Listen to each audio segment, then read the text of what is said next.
అయ్యో పాపం, publicity stunt కాదు, నిజంగానే తగిలింది, కుట్లు కూడా పడ్డాయి. చాలా మంది హీరోయిన్ ప్రస్తుతం సెకండ్ ఇన్నింగ్స్ మొదలుపెట్టి సహాయక పాత్రలు, విలన్ పాత్రలు చేస్తున్నారు. ఒకప్పుడు హీరోయిన్స్ గా రాణించిన చాలా మంది ఆ తర్వాత కనిపించకుండా మాయమయ్యారు. ఆ తర్వాత ఇప్పుడు సెకండ్ ఇన్నింగ్స్ మొదలుపెట్టి సినిమాలు చేసి ప్రేక్షకులను ఆకట్టుకుంటున్నారు. అలాంటి వారిలో పైన కనిపిస్తున్న భామ ఒకరు ఇటీవలే సెకండ్ ఇన్నింగ్స్కు మొదలుపెట్టి సినిమాలు చేస్తూ అభిమానులను ఆకట్టుకుంటుంది.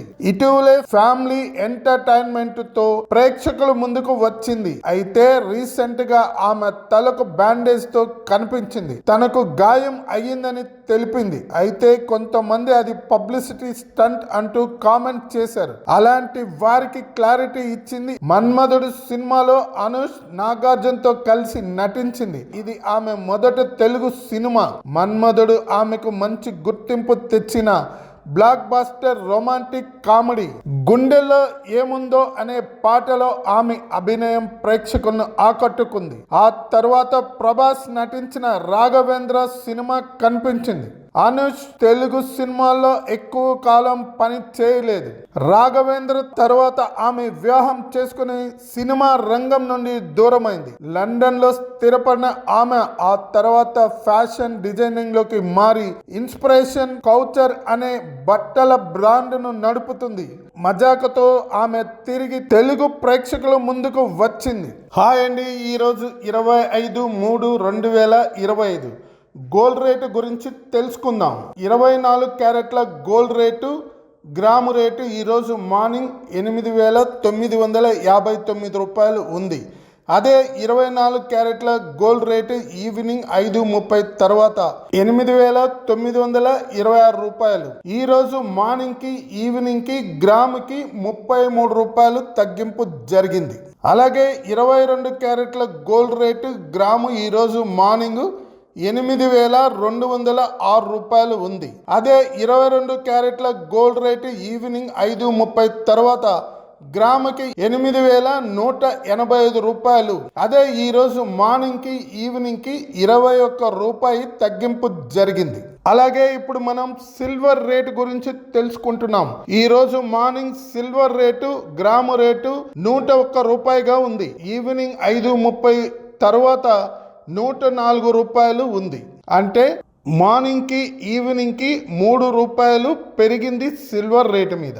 పెట్టుబడులే లక్ష్యంగా జపాన్ లో పర్యటించనున్న సీఎం రేవంత్ రెడ్డి. తెలంగాణ ముఖ్యమంత్రి రేవంత్ రెడ్డి త్వరలో జపాన్ పర్యటన వెళ్లనున్నారు. అందుకు సంబంధించిన షెడ్యూల్ ను అధికారులు ఖరారు చేశారు. దాదాపు 8 రోజుల పాటు జపాన్ పర్యటనలో ఉంటారు సీఎం రేవంత్ రెడ్డి. జపాన్ లోని కొత్త సాంకేతిక పరిజ్ఞానం, ఏఐ ఆధారిత అభివృద్ధితో పాటు తెలంగాణకు పెట్టుబడులను తీసుకొచ్చే లక్ష్యంతో ఆయన ఈ పర్యటనకు వెళ్తున్నారు. తెలంగాణలో సిల్క్ యూనివర్సిటీ ఏర్పాటు చేసిన సందర్భంగా జపాన్ సాంకేతిక అభివృద్ధిని అధ్యయనం చేయడంతో పాటు సిల్క్ యూనివర్సిటీ అభివృద్ధిలో భాగస్వామ్యం కావాల్సిందిగా వారిని కోరే ఛాన్స్ ఉంది. ఒసాకాలో జరిగే ఇండస్ట్రియల్ ఎక్స్పోలో సీఎం రేవంత్ రెడ్డి పాల్గొంటారు. రాష్ట్రంలో అనుకూల పరిస్థితులపై జపాన్ కంపెనీలకు వివరించి రాష్ట్రంలో పెట్టుబడులకు ఆహ్వానించే అవకాశం ఉంది. ఈ పర్యటనలో సీఎం రేవంత్ రెడ్డితో పాటు మంత్రి శ్రీధర్ బాబు అధికారులు కూడా జపాన్ వెళ్లనున్నారు.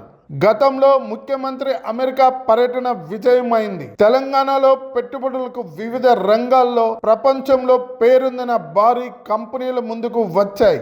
ఈసారి పర్యటనలో జపాన్ సంస్థల పెట్టుబడులతో రాష్ట్రంలో ఆర్థిక అభివృద్ధి పెరగడంతో పాటు రాష్ట్రంలోని యువతకు ఉపాధి అవకాశాలు కూడా మెరుగుపడే అవకాశం ఉందని ప్రభుత్వ వర్గాలు భావిస్తున్నాయి. ఏప్రిల్ 15 నుంచి 23 వరకు జపాన్లో పర్యటించినట్లు తెలుస్తుంది. అయితే ఏప్రిల్ 15 లోపు డీలిమిటేషన్పై హైదరాబాద్లో 2వ మీటింగ్ నిర్వహించే యోచనలో ఉన్నారు. ఈ సమావేశం ముగిసిన వెంటనే ఆయన ఢిల్లీ బయలుదేరి అక్కడ నుంచి జపాన్ పర్యటనకు వెళ్తారని అధికార వర్గాలు తెలిపాయి. ఉగాది నుంచి కొత్త పథకం. దీని లక్ష్యం ఏంటో తెలుసా? ఆంధ్రప్రదేశ్ రాష్ట్రాన్ని సమతుల్యంగా అభివృద్ధి చేయడం, సంపన్నులు పేదలను ఒకే వేదికపై తీసుకురావడం P4 విధానానికి ప్రధాన లక్ష్యమని ముఖ్యమంత్రి చంద్రబాబు నాయుడు స్పష్టం చేశారు. సమాజంలో ప్రతి ఒక్కరూ ఆర్థికంగా ఎదిగిన సమాన అవకాశాలు పొందే విధంగా ఈ పథకాన్ని రూపొందించామని ఆయన తెలిపారు. ఈ పథకంలో ఎవరైనా భాగస్వామి కావచ్చు. ప్రవాసాంధ్రులు సహా స్వచ్ఛందంగా ముందుకు వచ్చే పేద కుటుంబాలను ఆదుకునేలా ఈ విధానం రూపొందించామన్నారు. పేదరికాన్ని నిర్మూలించేందుకు భరోసా కల్పించే ఈ విధానం రాష్ట్ర ఆర్థిక స్థితిని సమతుల్యం చేయడంలో కీలక పాత్ర పోషించనుంది. పథకం అమలులో సహాయపడే వ్యక్తులను మార్గదర్శకులుగా ప్రయోజనం పొందే కుటుంబాలను బంగారు కుటుంబాలు గోల్డెన్ ఫ్యామిలీస్ గా గుర్తిస్తామని సీఎం చంద్రబాబు వెల్లడించారు. స్వచ్ఛందంగా సహాయపడే మార్గదర్శకాలు ప్రతి పేద కుటుంబాన్ని ఆర్థికంగా నిలబెట్టేలా సహకరించనున్నామన్నారు. ఈ పథకానికి ప్రభుత్వ పథకాలతో ఎలాంటి సంబంధం లేదు. ఇది పూర్తిగా ప్రజా భాగస్వామితో ముందుకెళ్లే ఒక కొత్త ఆలోచన అని చంద్రబాబు అన్నారు. SLBCలో మరో మృతదేహం లభ్యం. గుర్తుపట్టలేనంతగా మారిపోయిన డెడ్ బాడీ. శ్రీశైలం ఎడమగట్టు SLBC టెన్నెల్లో ప్రమాదంలో కీలక పరిణామం చోటు చేసుకుంది. 32వ రోజు రక్షణ సహాయక చర్యల్లో భాగంగా టెన్నెల్లోని కన్వేయర్ బెల్ట్కు 50 మీటర్ల దూరంలో మినీ హిటాచీతో తవ్వకాలు చేపడుతుండగా మరో మృతదేహం లభ్యం అవడంతో ఆ మృతదేహాన్ని వెలికి తీసేందుకు రక్షణ సిబ్బంది తీవ్రంగా శ్రమిస్తున్నారు. ఇవాళ లభించిన మృతదేహం పూర్తిగా కుళ్ళిపోయి గుర్తుపట్టలేని స్థితిలో ఉండటంతో ఆ మృతదేహాన్ని వెలికి తీసి నాగర్ కర్నూలు జిల్లా ప్రభుత్వ ఆసుపత్రులకి తరలించి అక్కడ పోస్ట్మార్టం జరిపిన తరువాత ఈ మృతదేహం ఎవరిదని గుర్తించి వారి కుటుంబ సభ్యులకు ఇవ్వడం జరుగుతుంది. ఇదిలా ఉండగా ఇప్పటికే 32 రోజులు గడుస్తుండగా టెన్నెల్ లోపల భాగంలో రోజు రోజుకి పరిస్థితులు ప్రమాదకరంగా మారుతున్నాయని రక్షణ సిబ్బంది తెలుపుతున్నారు. ప్రమాదం జరిగిన ఎండ్ పాయింట్లోని పై భాగంలో ఉన్న మిగతా సెగ్మెంట్లు కూడా పూర్తిగా దెబ్బతినడంతో ఏ క్షణంలోనైనా మరోసారి ప్రమాదం జరిగే అవకాశం ఉందని రక్షణ సిబ్బంది భయంతో సహాయక చర్యలు చేపడుతున్నారు. క్యాన్సర్తో సినీ నటుడు మృతి.